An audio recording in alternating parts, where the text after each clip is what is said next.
my screen. Okay, here we go. Okay, so everybody should see that now. Okay, so our session today, we're going to be looking at the ActivInspire screen recorder.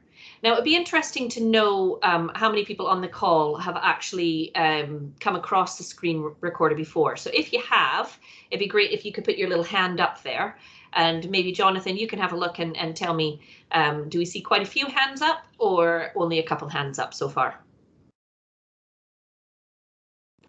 Assuming I've got 2, 3, 4. So we've got a few that have come across it. Well, that's great. Hopefully I'll be able to tell you some new things today then as well. Okay, I want to first of all just point out with my software, I'm using the studio skin or the studio look and feel of the ActivInspire software. But even if you are familiar with the studio look and feel, you might notice that my software looks slightly different to the one that you're using in school. So my toolbar over here in particular would look different. I'm using the latest version of our software, which is version 2.19.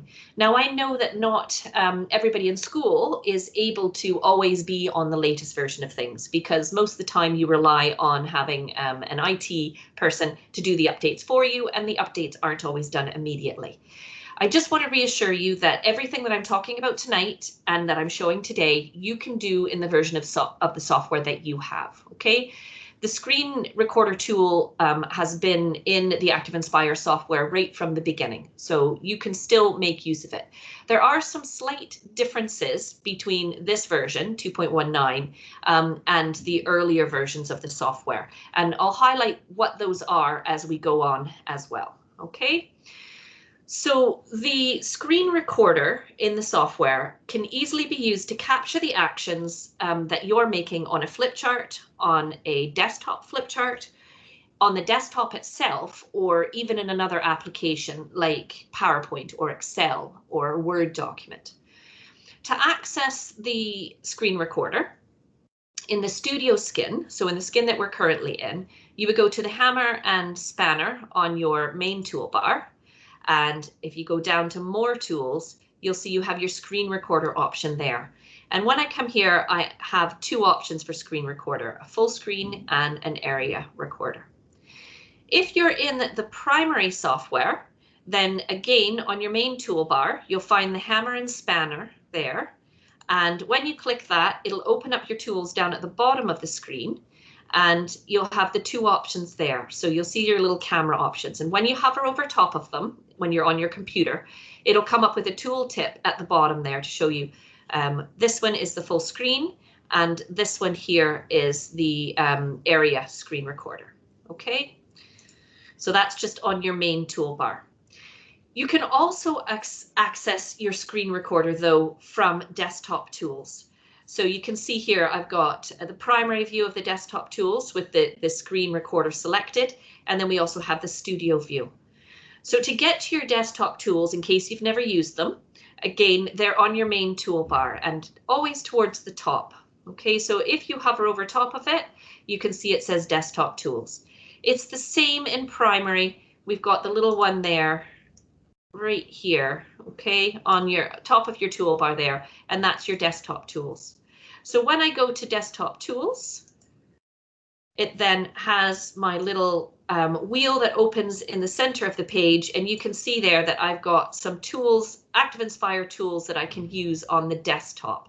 And you can see that one there is the screen recorder. And again, you have the two options of full screen and area screen recorder as well. To go back to the flip chart, you just go up to the little icon here at the right, top right, return to flip charts. Okay, and that takes me back in to ActivInspire. I'm going to just turn the page, get on to the next one. So as I said, you have two options for recording. You have the full screen recorder, so that will record everything on your screen. And you also have the area recorder. So the area screen recorder is really nice if you just want to capture a specific area and not all of the rest of the distractions that are around it. So you just want to focus on one particular area of the screen. And the full screen recorder you know, obviously it records everything. I like the full screen, especially if I want to go from recording something in ActivInspire to coming out of ActivInspire and recording something on my desktop. I just want to show you the two little screenshots over here, just show the slight differences between what probably most of you guys will see for your screen recorder toolbar. Looks like this one on the top. For me, so this one on the top, we'll put a little line underneath it there, okay? The one that I'm using is version 2.19, so this is what my screen recorder looks like here. And you can see that they look slightly different. Now, a couple of things. I've seen a few things on our customer community saying, great that we've got a new screen recorder, but what happened to the pause button? So you will notice that on the older versions of the software, you do have a pause function as well. On the new one, you don't have the pause function. And the other thing that's missing is this little M. And this little M here, I'm going to show you that, talk about that a little bit later on, but basically that would allow you to adjust some of the settings for the video recording and also for the audio recording as well with that. Okay, so slightly different, but they do the same thing. So let's have a look at how it works. So I have a page here, a lesson for my class, and I maybe just want to record what we're doing. Okay, so it could be that I've got a couple of students who are working collaboratively at the board with social distancing. Me as the teacher, I'm standing 2.5 meters away. But they're working as a group, frees me up to go and work with another group in the classroom. But I want to know how they did. I want to see, did they get the answers the first time, or did they have to try it a couple times before they got the answer? So I could get them to very easily start the recording and record their little session. So again, we want to go to that hammer and spanner and down to more tools, and we're going to come along here to screen recorder. And in this case, I'm going to choose the area screen record. When I choose the area screen recorder, I then want to launch the recorder, and I'm just going to move that off to the side, and I like to move that off the side so that it doesn't appear in my recording. And what I need to do is then just identify the area that I want to record. Okay, and hopefully I've done that right. I'm going to try it one more time just to make sure I've got it, because I kind of clicked off there. Okay, so we'll come back in, so area recorder, and I'm going to launch the recorder, just move that there, and I want to record this area here, and I'm going to now click start record. So when I do that, it's going to ask me to save that file, because of course I would want to save that somewhere to be able to view it afterwards. So I'm just going to call this webinar and save that onto my desktop. Okay, so I'm going to click save, and right away it starts. Now what's really nice on the older versions is when it starts recording, this actually kind of pulses so that you can see that it records. What I found on 2.19 is it doesn't, it just starts recording. The other thing it will be doing is it will be picking up my voice. So I have the settings set so that it records the audio as well. So you could have the group actually talking about what they're doing, and it would be recording all of that too. So in this particular one, we needed to decide whether they were isosceles, scalene, or equilateral triangles. So we could have the class drag up, the group drag up the ones that they think are correct and pop them into the spaces. And then we have a little tool here that allows us to just check and see if we're right. So I could see that one's right, so got that one right. Well done, we got that one right. Ah, but this one here is incorrect. Okay, so I maybe need to do that one again. So moving along, it's recording all of the actions that I'm making in this particular area. If I were to go out of that area though, it wouldn't record it, because I specified with this one that it's just to record a particular area. When I'm finished the recording, I just press stop, and you can see it automatically stops. And what I have now is a little green play triangle that becomes available, so we can play it. The other option I have right now is to start another recording. So do bear in mind, if you're in 2.19 what I liked about the recorder before was the fact that I could pause it partway through something and then start the recording again without it being a new recording. In this case, unfortunately, it will make a separate recording. And if we wanted to view that, I know that I have it saved on my desktop, but if I click on here, I could then launch my player, hopefully. I'll try again. Of course, it's going to prove me wrong when I'm doing the webinar. What it should do is launch my video player and I would be able to play that video. And it doesn't seem to want to do that for me right now. So what I'm going to do instead is let's go to my desktop where I know that I have that saved. And somewhere I can't even see my video. So my video should be there. And I would be able to play that. It's not playing. I'm not sure why, but I'm going to do another recording so we can see it hopefully with that one as well. So the other way that I can do a recording is if I start it in ActivInspire. So I'm going to do screen recording, and this time I'm going to do the full screen recording. Okay, I can start my recording and we can put it on the desktop, and I'm going to call it webinar 2. Okay, and start that as my full screen. So the recording has started, so I can interact on here as normal. I could be using my flip chart, I could be picking up my pen and annotating, writing with my pen, but maybe we want to go into something on the desktop. So what I can do is minimize that, and you can see that my recorder is still open, and I can just move that controller somewhere else. And we could maybe take a look at a website that just gives us some more details about triangles. So we could have a little read of it. And maybe I'm saying to my class, okay, you're going to be doing this at your desk on your computer or your tablet in a minute. So I want you to come down to the bottom to find this little interactive triangle, and we're going to use the interactive triangle. So you would just click on the little interactive link there, and then you can see that we can start to manipulate our points here and create some different triangles and different angles. Okay, when I'm finished with that, I can just click on ActivInspire and maximize my page again, and I'm back into my ActivInspire. When I'm finished, I just want to click stop.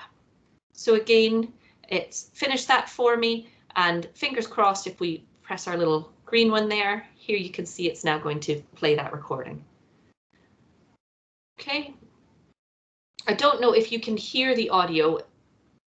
I can just very faintly hear myself in the background, and that could be because I'm using a little headset right now for the webinar.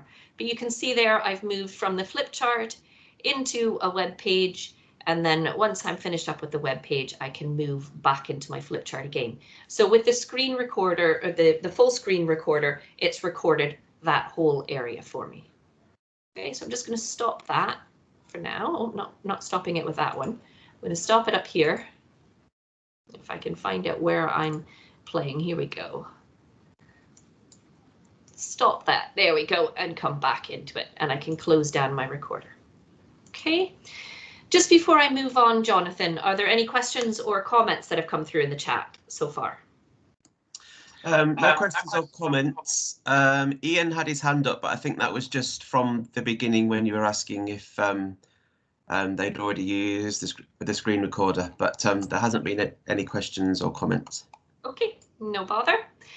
One thing that I do want to mention again, a difference between this version 2.19 and earlier versions. With this version, when I do a recording, so if I come to where I have that saved on my desktop, and let's see if we can find it there. So we've got webinar 2. You can see that that is an MP4 file format. Okay, so in 2.19, the screen recorder will automatically save it as an MP4 file format. Now, the reason why I'm pointing that out is because in the older versions, so versions before 2.19, when you use that screen recorder, it will save it as a .avi file. AVI files play brilliantly on computers, whether that's a Mac or a Windows computer. They don't play on handheld devices. So if you have your students that are using a tablet or a phone or something to view the videos, what you would need to do is to convert that file format. Okay, so MP4 is a much more widely accepted file format for different devices. And I'm going to talk about that at the end, about being able to convert your existing AVI file into an MP4 file. Okay, so what I wanted to show you here is just an example. As I say, the screen recorder has always been in the software, and it's something that I've talked about ever since I've been with Promethean, because I think it's a fantastic little tool that can be used in so many different ways. Creating these little recordings that I can share out with my students. They can also be great little help files. So I've showed my students something different, something new. And while they're doing their independent work at their desk, maybe I'm working with another group, somebody's stuck, I could have the little video files up there on a flip chart page that if they get stuck, they can go up and just quickly play it to watch it again to give them some help. So lots of different ways they can be used. This particular teacher, Mrs. Petrie in East Ayrshire, she contacted me during lockdown and said, I would really like to make use of my ActivInspire flip charts at home. And she had discovered the screen record tool and was learning how to use it. And I think some of the stuff that she's done with her students over that time was really, really great. So she's got this little recording here, and I'm going to play a bit of the recording so you can hear it. But one thing I liked is she had this on a blog. So on a Glow blog for her class, the recordings were there, and the children played the recordings until she asked them to pause at a certain part where they would complete an activity, and then they would come back and check, continue playing the video to see if what they did got the correct answer in the end. So let's have a wee look at it, and hopefully you'll be able to hear it okay as well.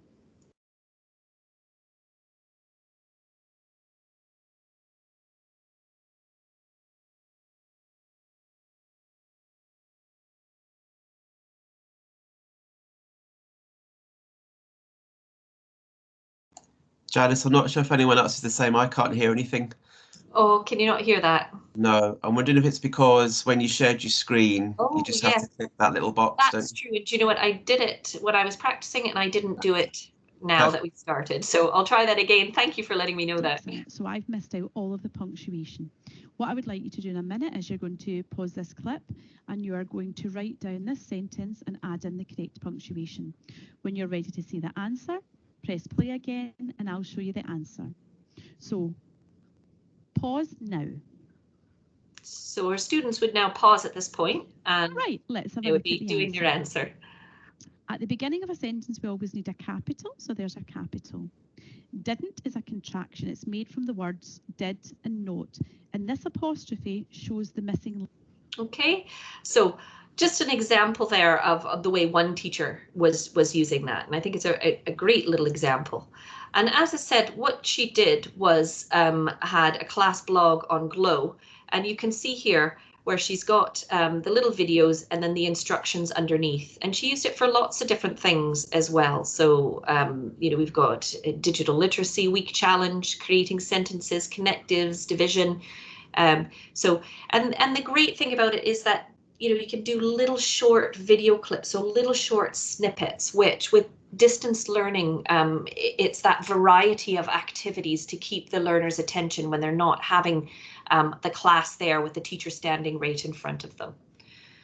Okay, so just a couple considerations as well. There are some settings that is worth knowing about for your recordings. Now you can find these by going up to File and Settings, and then right here where it says Recording, and you can see that you've got some options available on there.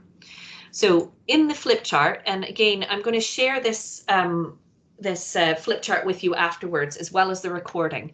I took this from the help files, and I thought it was quite useful for people to know what each of those settings mean and how they can be used. So this is the list of the settings that are available.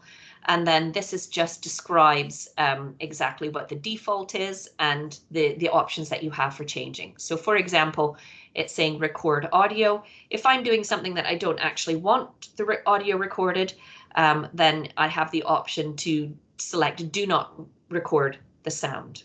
Okay, so you do have some options that are available to you when using this tool. A few things to consider when you're using the screen recorder. Okay, so first of all, background noise. If there is a lot of background noise and you're just using the mic built into your computer, it is going to pick up on that. You can also, even when you don't have a lot of background noise in your room using your computer mic, it does pick up a little bit of static behind, a little bit of noise behind. So it is worth considering using a little headset with a mic. I tend to just use my iPhone headphones, to be honest, and they come with a little built-in mic into them. But I've also used, my son has a gaming headset for the Xbox with a microphone, and I've used that as well. But it does pay, if you're really wanting to get your clear voice coming across in that video, to have a little mic to use as well. Think about how and where you want to share it. Okay, so if you're looking at putting it on YouTube, for example, it doesn't really matter what the length of it is. But if you were wanting to upload it into some drive folders, or if you wanted to send it via email to your students, then you're going to have to be careful about the file size. So you need to make sure that your videos aren't too long. As I said, I think that the nice little short snippets of videos tend to be most effective with the kind of distant learning and supporting learners at home as well. So not keeping the video too long and focused on a particular aspect instead of the whole thing. You can, of course, record your entire lesson if you wanted to as well. File format. So as I said, in the latest version, the one that I'm using, it automatically records as an MP4 file format. Pre to version 2.19, they'll save as an AVI file, but you can convert that, and there's several ways of converting that. So if you do want to share it more widely than would be used on a computer, I do recommend you convert it to an MP4. So one of the ways that you can is there are lots of websites out there that are free conversion tools. So this is one here. And if I just go to my web page for a second, just to show you what the site looks like. It's this one here that I used. I haven't logged into it. I don't need to sign up to it. I can just come over here and say I would like to change it to MP4, select go. And then I just find that file that I have saved on my computer, that AVI file, and I upload it, and it will do the conversion for me. Just a word of warning though, okay, you are uploading a file to a website. So make sure that if you're doing that, that recording doesn't have any personal information in it. Personal information about you, about your school, or about your students as well, okay? It is just, you know, best practice that you want to make sure that there's nothing personal in there, nothing that you wouldn't be happy for anybody to have a look at it. Another way that you can do the conversion though is by using OneDrive. Now, in order to use this conversion, you have to, in your File Explorer, you need to be connected to your OneDrive account here, okay? But it is a really nice way of doing it. And so I've put a little link here to a video that when I share this flip chart out to you, if you are interested in finding out how to do that, this is one of the teachers that I work with at a private school in Edinburgh who's put together a little video for me on converting MP4 using OneDrive. Okay, so you can have a look on there. We, as always, have video tutorials to support our customers with using different aspects of technology. And we do have a couple of videos that relate to the screen recorder here. I've put links for you there from our YouTube channel. You can see that this top one will show the older versions, okay, and the bottom one there will show the latest 2.19 version as well. So just before I go in here to finish up and look at next steps, I'm going to pause again and just ask Jonathan, are there any questions or comments in the chat? It would be nice to know, is this useful? Do people think that they would go back and make use of this tool back in their classroom? Yeah, there's just a couple of comments. Jane's asked if the blog is available for us to see, the blog from Mrs. Petrie. I know you're going to share the flip chart later on, so will that have all of the details on it? It won't have the details about her blog because I think it was a particular class blog, but I can certainly ask Miss Petrie if she would mind letting people see that. Cool, good. And Miss Clark has put a comment on saying that she's a teacher of the deaf in Inverclyde, and is there any scope for live subtitles? She can always upload to YouTube and copy a link, but wondered if it would be something that you might include in the future. I was going to go back to Miss Clark and just ask if she's got access to Google Meet in Inverclyde, because if she does, you can go onto a Meet by yourself. You can share your screen, and then you can have the ActivInspire on the screen, and then you can record the full screen with the screen recorder, and you can turn on the subtitles that way. It's a bit of a strange way to do it, but that would be one option.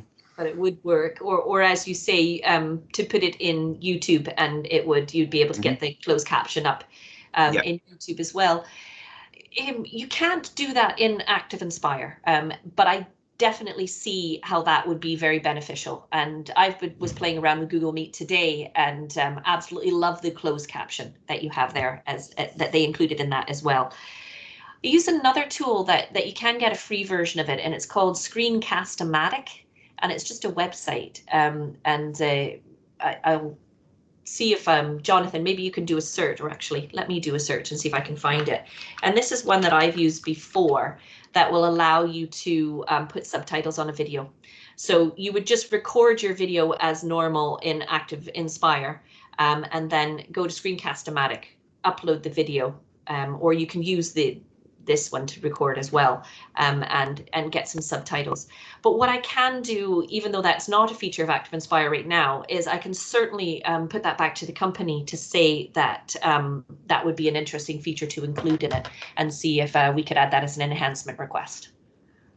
That sounds great. Also, I wonder if you could also ask them if you could include the webcam as well, because there's a few other softwares out there that include the camera as well. So I don't know whether that's another thing that could be included, whereby you've got your own picture of yourself in either in the flip chart or just on the screen.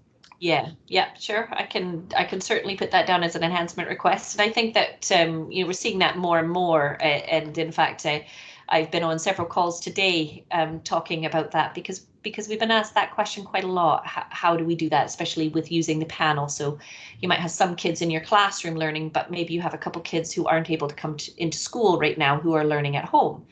And you want them to be able to see your screen, as you can do, as we're doing here through video conferencing. But it would also be really nice to have that little video down in the bottom corner as well. Sorry, and this is the hazard of working from home, is that my son just walked into the room in the middle of the recording. So yeah, it's definitely something I can put back, but I know that you can do that already with the video conferencing tools that are out there as well, like Google Meet or Teams itself as well. Is there anything else, Jonathan? That's great. Yep. I think that's all. Okay, yep, great. All. So just to finish up again, as always, we've got some next steps. So if you didn't make the first webinar that we had way back in the beginning of September, I introduced our new learn.prometheanworld.com site. So we do have some certificated courses on here where you can learn about your panel, but you can also learn about your software. So we have several ActivInspire courses on here, and I think there is one of them about multimedia that does talk about the record tool in there and gives you some ideas of how you can make use of that in your classroom. We also have lots of other support for teachers that are available as well. So again, this will be on the flip chart I share with you, and I've got links to everything here. So if you just click on that, that will take you to the different websites. So we have YouTube that has loads of video tutorials to help you learn how to use your hardware and software more confidently in the classroom. We are on Twitter, so we're always happy to have some followers, and we share lots of ideas, hints and tips on there as well. With ActivInspire, the new version here on my dashboard, you'll see my newly designed dashboard. We do also have a new resource library as well, where you can go have a look at flip chart content created by other teachers and then be able to open it up directly into your ActivInspire flip chart.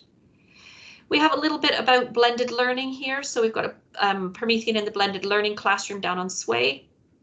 Not something that thankfully Scottish schools had to do coming back, but who knows what the next few months are going to bring. So it's always good to know how you know, your Promethean stuff can still fit into that if it does happen, and that you need to do some blended learning. We also have a Sway here, and this just takes us through our latest active panel, the V7, and just gives some support for schools on how to get started. Okay, so some various links there. After this session finishes, I have, as you know, been recording the session, and I will upload the session to a team that I've started on Glow, and I'll send an email out that will show you how to access that team if you're not already part of it. If you aren't on Glow, as I know that some of the people who have joined this call aren't, I'm aware of who those people are, and I will be sending out an email that will give you a link to the video somewhere else, just on an unlisted channel on our playlist on YouTube, and I'll also make sure that you have a copy of the flip chart I used tonight as well. And just a little push for my other webinars as well is that I do have more. We've got ones right up until the end of November, so this is just showing the next 3 on here. So please, if you are interested, register and also share it with your colleagues as well. If you don't think you can make one of the calls, that's okay. If you register for it, it means that you're on my mailing list, and I can make sure that you're emailed links to the recordings afterwards. Just one little note, when you're filling out the Microsoft form, when you input your email into the field, please just check and make sure that you've typed that email out right, because I am experiencing when I send the reminder email and the follow-up email, I do get a number of bounce backs just because there's something not quite with the email address that I have been shared. Okay. So just before we stop that, Jonathan, is there anything from any of the participants? Was that useful for people? Lots of thank yous and smiley faces, which is great to see. Exactly, that's great, excellent.